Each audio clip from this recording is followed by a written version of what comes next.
Video பிடிச்சிருந்தா மறக்காமல் subscribe பண்ணுங்கள். ஹாய் ஃப்ரெண்ட்ஸ், இப்போ வந்து சிறுநீரகத்தில் கிட்னியில் கல் இருக்குதுன்னு சொல்லுவாங்களே, அப்படின்னா என்ன? சிறுநீரகத்தில் உள்ள சில கனிமங்களும் உப்புக்களும் படிந்து கல்லை போன்ற கடினமான திண்மமாக உருவாகிறது தான் சிறுநீர் கல்.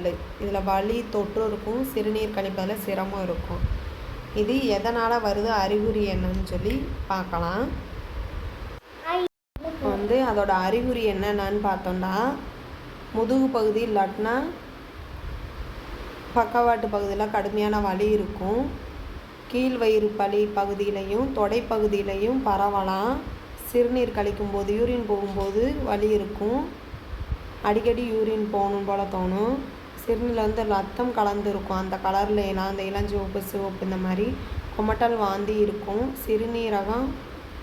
சிறுநீர் மங்கலாக இருக்கும், துர்நாற்றம் இருக்கும், வலியோடு சேர்ந்து வியர்க்கும். சில சமயங்கள் காய்ச்சல் இருக்கும், நடுக்கம் இருக்கும் தொற்று ஏற்பட்டால். இது எந்தெந்த காரணத்தினால வருதுன்னு சொல்லி பார்த்தோன்னா, தண்ணீர் வந்து கம்மியாக குடிக்கிறது, கனிமச்சத்து வந்து யூரினில் அதிகமாக இருக்கிறது, உப்பு புரதம் ஆக்சிலேட்டு இந்த மாதிரி உணவுகளை அதிகமாக சாப்பிட்றது, உடற்பயிற்சி எக்ஸசைஸ் பண்ணாமல் இருக்கிறது, குண்டாக இருக்கிறது, உடல் பருமனாக இருக்கிறது. இதுக்கு முன்னாடி குடும்பத்தில் யாருக்காவது சிறுநீரில் கல் இருந்தால் சிறுநீரகத்தில் கல் இருக்கிறது சில மருத்துவ நிலைகள்னால வரலாம். ஹைப்பர் பேராதைராய்டிசம், யூரினரி ட்ராக் இன்ஃபெக்ஷன், சில மருந்துகளின் பக்க விளைவு, அதிக வெப்பத்தில் நீர் இழப்பு, டீஹைட்ரேஷன் இருந்தாலும் இந்த மாதிரி வரலாம். இந்த மாதிரி கிட்னியில் கல் இருக்கிறதுக்கு இந்த 9 காரணங்கள் இருக்குது ஃப்ரெண்ட்ஸ். கிட்னியில் கல் வந்தால் அடுத்து என்னென்ன நம்ம சாப்பிடலாம்?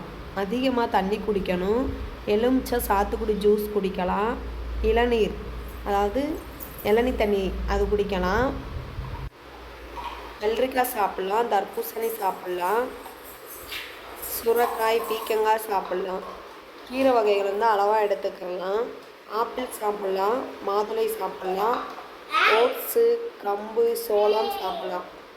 குறைவான உப்பு உணவு தான் நம்ம எடுத்துக்கிறணும். Low salt diet. எதெல்லாம் எடுத்துக்கிறக்கூடாதுன்னா, அதிக உப்பு எடுத்துக்கிறக்கூடாது, குளிர்பானங்கள் சோடா குடிக்கக்கூடாது, ஜங்க் ஃபுட்டு இந்த பர்கரு பீஸா பஜ்ஜி இதுக்கெல்லாம் எடுத்துக்கிறக்கூடாது, அதிக சூப் நிற இறைச்சி மட்டனு பீஃபு பன்றி இறைச்சி எடுக்கக்கூடாது, கீரை வகைகள் அதிகமாக எடுக்கக்கூடாது, சாக்லேட் சாப்பிடக்கூடாது, நட்ஸு வேண்டாம், நட்ஸை தவிர்த்துக்கிறலாம், அதிக காஃபி குடிக்கக்கூடாது, கால்சியம் சப்ளிமெண்ட்ரி எதுவுமே எடுக்கக்கூடாது மருத்துவர் ஆலோசனை இல்லாமல். அதுக்கப்புறம் தான் சோயா பீன்ஸு கருப்பு சாக்லேட்டு இந்த மாதிரிலாம் எடுக்கக்கூடாது. இதெல்லாம் சுத்தமாகவே தவிர்த்திடணும்.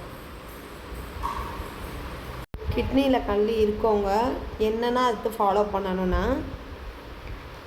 அதிகமாக தண்ணீர் குடிக்கணும், மருத்துவர் சொன்ன உணவெல்லாம் பின்பற்றணும், என்னென்ன சாப்பிடணும் என்னென்ன சாப்பிடக்கூடாதுன்னு, உப்பை குறைவாக சாப்பிடணும், உடற்பயிற்சி செய்யணும், நடைப்பயிற்சி செய்யணும், மருத்துவர் கொடுத்த மருந்துகளை வந்து தவறாமல் எடுத்துக்கிறணும், எக்காரணத்தை கொண்டு யூரினை வந்து அடக்கி வைக்கக்கூடாது, அடிக்கடி மருத்துவர்கிட்ட ஆலோசனை கேட்டு ஸ்கேன் யூரின் டெஸ்ட்டு எப்பப்போ மருத்துவர் சொல்கிறாங்களோ அப்போல்லாம் எடுத்து கண்காணிச்சுக்கிறணும். எவ்வளோ இருக்குது, ஸ்கேனில் எப்படி இருக்குது, யூரின் டெஸ்ட் எப்படி இருக்குது.